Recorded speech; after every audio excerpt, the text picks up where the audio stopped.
സിദ്ദിഖ് ലാലിന്റെ മൂന്നാമത്തെ cinema. 89-ൽ Ramji Rao speaking എന്ന cinema സംഭവിക്കുന്നു. മുകേഷ് തന്നെ പണ്ടൊരിക്കൽ പറഞ്ഞിട്ടുണ്ട്, എനിക്ക് ഒരു മോഹൻലാലിന്റെയോ മമ്മൂട്ടിയുടെ ഒക്കെ അനിയനായിട്ടോ സഹോദരൻ സുഹൃത്തായിട്ടോ ഒക്കെ ഒതുങ്ങി നിൽക്കേണ്ടിരുന്ന എന്നെയൊക്കെ ഒരു നായക ഒരു ലെവലിലോട്ട് വളർത്തിയ ഒരു സിനിമയാണ് റാംജി റാവു സ്പീക്കിംഗ്. സിദ്ദിഖ് ലാൽ അതുകൊണ്ട് ഇൻഹരിയർ നഗർ ചെയ്തു. അതിലും 4 നായകന്മാരാണ്, അതിലും മുകേഷിന് റോൾ കൊടുത്തു. അത് കഴിഞ്ഞിട്ട് ചെയ്ത സിനിമയാണ് ഗോഡ് ഫാദർ.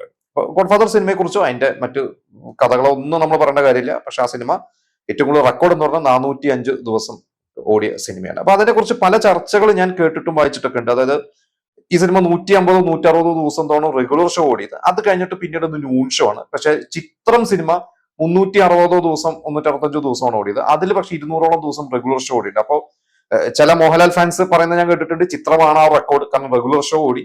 ഗോഡ് ഫാദറിന്റെ ഇപ്പുറത്തെ സൈഡ് പറയുന്നത് കേട്ടിട്ടുണ്ട്, പക്ഷെ അതല്ല, ഗോഡ് ഫാദർ ആണ്. എങ്കിൽ പോലും 405 ദിവസം ഓടിയത് ഗോഡ് ഫാദർ ആണ്. മുകേഷ് തന്നെ പണ്ടൊരിക്കലും ഇന്റർവ്യൂവിൽ പറഞ്ഞിട്ടുണ്ട്, ചില പുതിയ തലമുറയിലെ കുട്ടികൾ കാണുമ്പോൾ ചോദിക്കും ഏറ്റവും കൂടുതൽ കേരളത്തിൽ ഓടിയ മലയാള സിനിമ ഏതാണെന്ന് ചോദിക്കുമ്പോൾ പല പേരുകൾ അവർ പറയും. പക്ഷെ ഇവർക്കൊന്നും ഗോഡ് ഫാദർ ആണ് എന്ന് അറിയില്ല എന്ന്. പക്ഷെ അത് ഒരു റെക്കോർഡാണ്.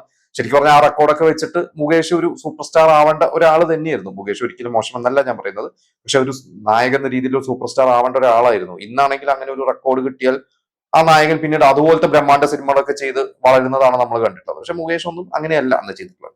അപ്പൊ എന്തായാലും 91 എന്ന് പറഞ്ഞ വർഷം മുകേഷിന് വളരെ ഗുണം ചെയ്ത ഒരു വർഷം. അതിൽ ഏറ്റവും പ്രധാനപ്പെട്ട സിനിമ ഗോഡ് ഫാദർ.